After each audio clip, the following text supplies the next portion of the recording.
Hey y'all, my name is Mr. Neely, and I don't know if you can tell from the title of the video, this is going to be an about me. Like, people ask, a little bit about me, so this video will go ahead and tell everyone who I am and what I represent. Alright, so where does my story begin? My story begins in England when my mother and father met. And I was born in England. How they met was the Air Force, right? So, I was born in England, and for some, my mom and dad never got married at all. Just never got married. So they had me. There was just a little dispute about it. I've heard both sides of the story. Don't know what side is true. I want to believe one over the other, but I can't. It's hard. I'm stuck in a rock place. But that's enough about that. I was born. Maybe 8 weeks later, we were living in England, and my mom met my dad, the one who I call dad now, right? My stepdad, and he's taken care of me ever since. So we were staying in England for quite a while, but on December 15th, we learned that my grandfather was murdered in North Carolina. So because of that, my family flew all the way back to North Carolina. From there, my great-grandmother was so just traumatized over her son's death that my mom gave me to my grandmother to look after me for 6 months while she went back to England and done her thing. So I stayed with my grandma for 6 months, and I really bonded with her in that time. I loved my grandmother during that time. I don't recall a lot of it, but I know that it's the reason why I have so much love for my grandma. A lot of it has to do with that 6 months. So from there, on it was December 20, a few days after that, December 24th, my mom married my stepdad, which I call dad, right? So on and so forth, and that happened. So a little bit down the road, let's keep fast forwarding it. Maybe we started in. My mom, got out. My dad stayed in the Air Force. Yeah, all my family's been in the military. But from there, we moved straight from England. We moved to Mississippi, right? I don't know where in Mississippi we lived, but we stayed there for a while. And that's when my brother was born in 97. I was born in 95. So from there, maybe I think a year later, it was like in 90, when we moved there in 98, we moved to Alabama. If memory serves, I can't remember too much. We stayed there for about 2 years, because we were stationed in Alabama for 2 years. After that, we got orders to move back to North Carolina, Goldsboro, North Carolina. And I stayed there for about 13 years. I was really lucky. Usually, you don't see that happen in the military where you get to stay in one place. Usually, you don't stay in a place for that long. But I was able to actually stay out my entire, grade school career there. Kindergarten to 12th. Finished it off there. And, soon, during that time, around when I became a senior, my dad got the promotion to Master Sergeant. And after Master Sergeant, he actually got another promotion to a first sergeant, right? Which is a pretty big deal. And because of that promotion, he got stationed at another base. And this base was Dyess Air Force Base, which is in Abilene, Texas, right? So, from there, we got sent to Texas.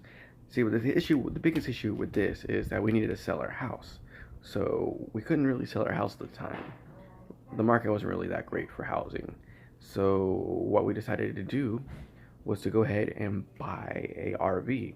So we bought an RV, and I think it was in the spring before I graduated. My dad took it down there, right? And then when I graduated, he came back down to Texas. He flew back down because we had like about 3 vehicles or something like that. So he came back down, and he flew back down. He came here. We picked him up. And it was great. We celebrated my graduation, and after I graduated, we took another truck and we drove it all the way back. We drove it all the way back to Abilene, Texas, where me and him stayed, right? And then soon I started to get back into school. I went to school there, and we stayed in RV. This house still hasn't sold, and it was maybe 2014. I had a huge falling out with my mom. I had a huge fight with her, and I basically I left the house, and from there, uh, my biological father gave me the opportunity to come to Houston and actually study, and so that's what I did. And so for a while I didn't really know what I wanted, and then they're like, hey, maybe you should do pharmacy, right? So I started studying pharmacy. I kind of liked it. I was getting good, right? So this is like 2014, 2015. Around that time, actually, they were like, hey, you need to get a job too. I was like, I followed the jobs. And I was like, you know what? When I was in high school, I used to do cross country and swimming. I love swimming a lot more. Great, great, great sport. I would suggest it to anyone here. So I decided, I was like, you know what? Most of my friends who were on the swim team with me became lifeguards. And I was like, you know what? I'm going to become a lifeguard too. So I went through the YMCA and I actually got my lifeguard certifications. And I went to work for, the place that certified me in Houston. I went to work for them. And it was quite a journey. I literally had to run to bus stop to bus stop. It literally almost took me 2 hours to get to work from bus stop. And it was just the most tiring thing you can think of. There was a lot of running, which really built up my legs during that time. I mean, I was on point, physically, like on top, nothing more. Like great situation.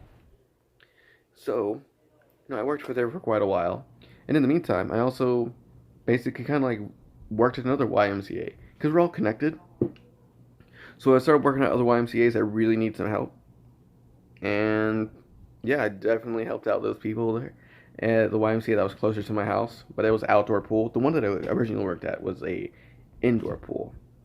And then, it got to the point where it was just too far away. So I had to go work for another organization. I had to find out like another place I had to go work for, something closer. And I found the perfect place. It was right down the road, and it was another pool, indoor pool. It was Lifetime Fitness, and I will never forget that place. Either the YMCA. The YMCA, I make great friends with the YMCA. If you guys are watching it from the YMCA, shout out to you guys. I love you all. I wish you the best in the future. Hopefully I get to see you guys soon. But the Lifetime Fitness was great. Beautiful pool, great things there. One of the biggest things that I loved there, it was huge. It was nice. I mean, this think of a gym that has a spa where you can get your hair cut done. Where I got my hair cut. It also had a restaurant there. It had like all these different types of like saunas, and then it had like eucalyptus and like so many hot tubs, and like it had like one big like giant like pool on the outside with a huge slide. We had an indoor slide, and then you had which was a heated pool, and then you had a regular pool. And then from there, hold on, guys. And then from there, it was just it was a great place to work out as well too. Some of the biggest, the best place I've ever worked at. But here's the thing. I was getting ready to go into a pharmacy program, right? I told you about that. Well, I think it was January 2nd, I had the opportunity, a friend presented, he's like, hey, let's go to a quinceañera. I was like, okay, let's go to this quinceañera. So, right, this is like, it was right after the new year, 2016. So, I was like, cool, I'll come pick you up. And I just got off work that day. It was really funny, because the day at work, I remember very clearly that when I went to work, oh my goodness, I actually broke a window that day. It was really funny. It was an accident, but I never realized that night that'll be the last time I'll be stepping in that facility for, I haven't stepped in it since. So I after that I left. I got dressed and I called this girl and she's like, I'm not home yet, and I was like, oh God, come on now. So I was sitting there and it got a little bit later on. I think it was like about 9ish, and I was like, you know what, screw it. I'm gonna go. He's like, I took off my clothes, got my pajamas, get in the bed, and I was like, gone, right? And this girl calls me up again. He's like, hey, I'm ready. And I'm thinking to myself, this time, my biological father and his wife Anna, they went to, I think they went to Louisiana. I don't know where they went somewhere. I can't remember where they went. They went somewhere far, so I was by myself. And I'm not a really good cook, so I really couldn't cook anything, which is sad to say. But I was hungry, and I know usually the quinceañeros they got some pretty damn good food, and anything like Mexican I was down for. So that really motivated me. So I drove all the way to this girl's house, and picked her up, and then from there we got to the party, right? The quinceañera, and so we got there, and as soon as she said it, she's like, I don't want to go inside yet. She's like, why? I'm gonna wait for my other friends to come here too. So I was like, okay, whatever. So we stood in the parking lot. I played whatever games are on my phone. I think I actually played Racing Rivals on my phone, if I remember. Anyway, we stood there, we waited, we waited, we waited. They finally showed up, and this was like really late at this time. Like we waited quite a long time. And then from there, we went inside, and all the food was gone. I was devastated, just devastated that there was no food. And so finally, we left the place, and she was like, "You know what? I got you for gas." So I was like, "You know what? This is not a lost cause, right?" So, and she told me, let's go get some food or something. So I think this way, I can't remember. This is where it starts getting shady. But from there, you know, from there, I all I remember is going home, and the next thing you know, I'm in a tree. That night was it was raining. I had bad tires, and according to a police report, there was a raccoon in the middle of the street, and I guess I hydroplaned and went straight into a tree.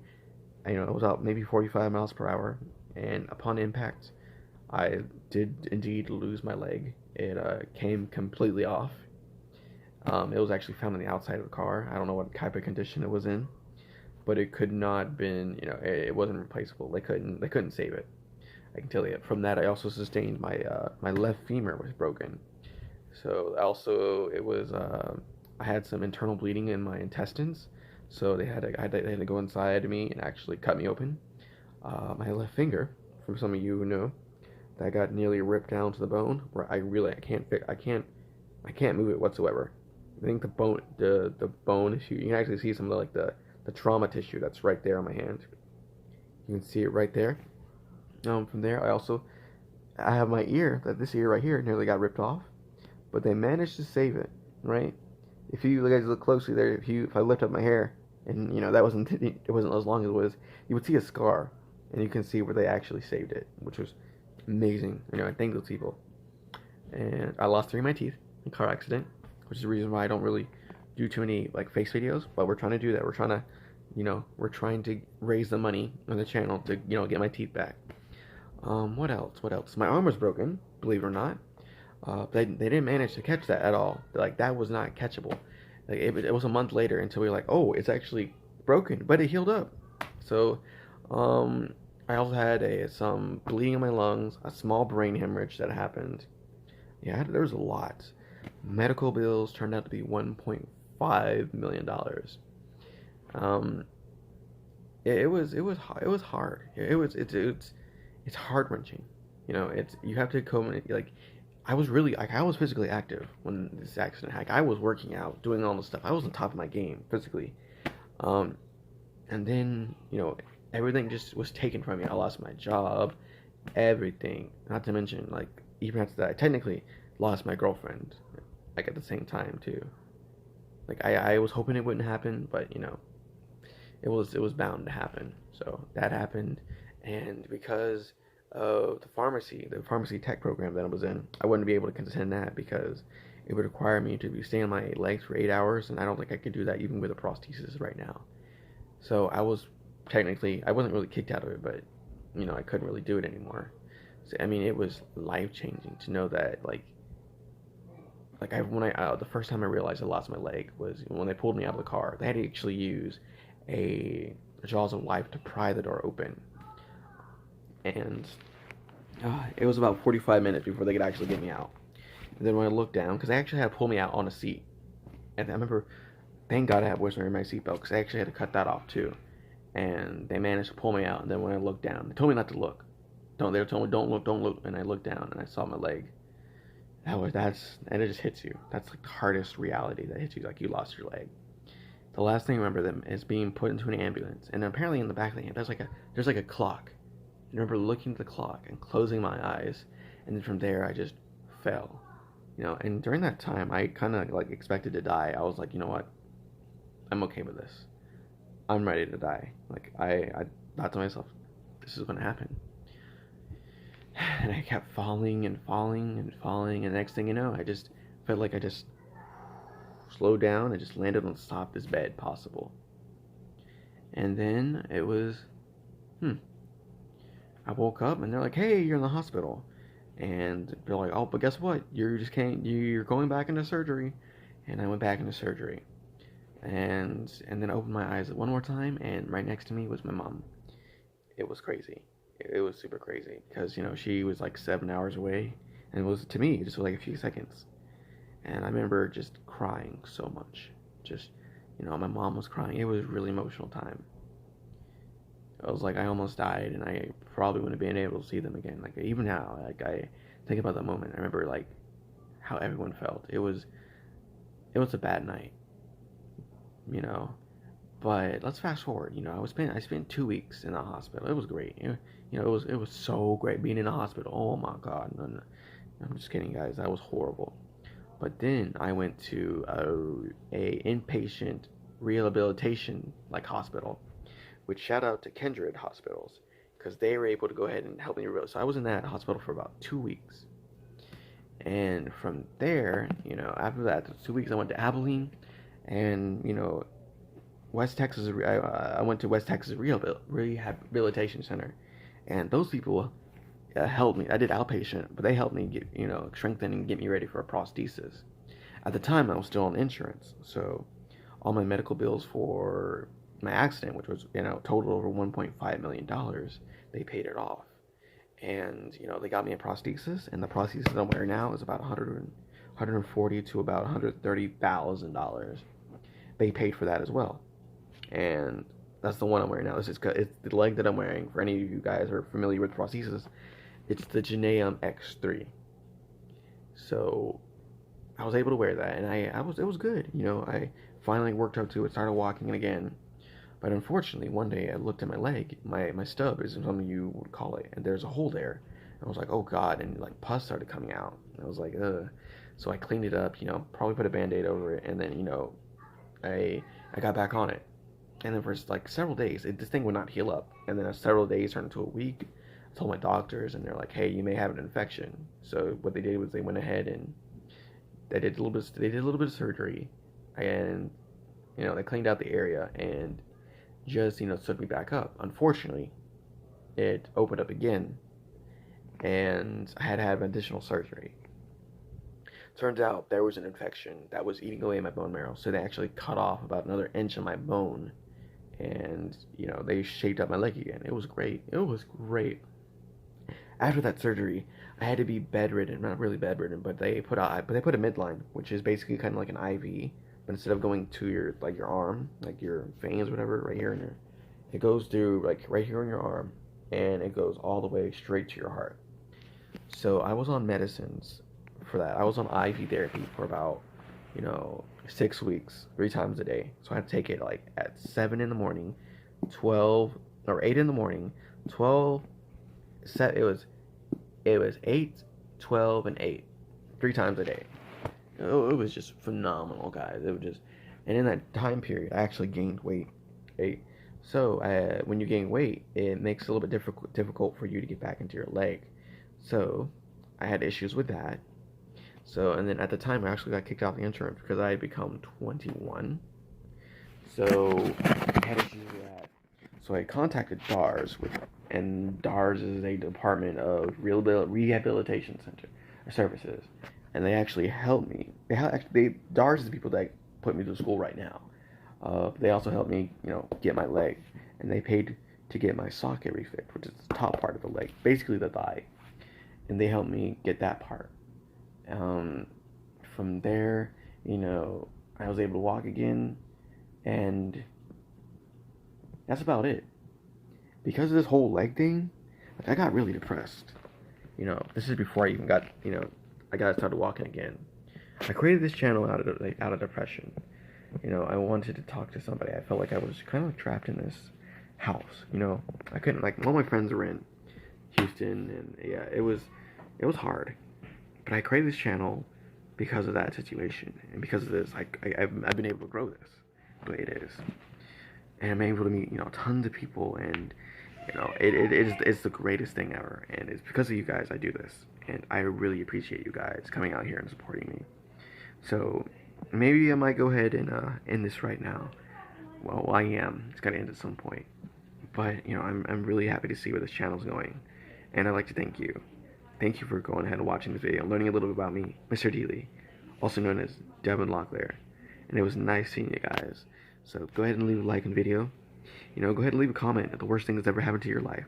You know, I always try to reply back to your comments. You know what, guys, and have a good day. God bless. Take care.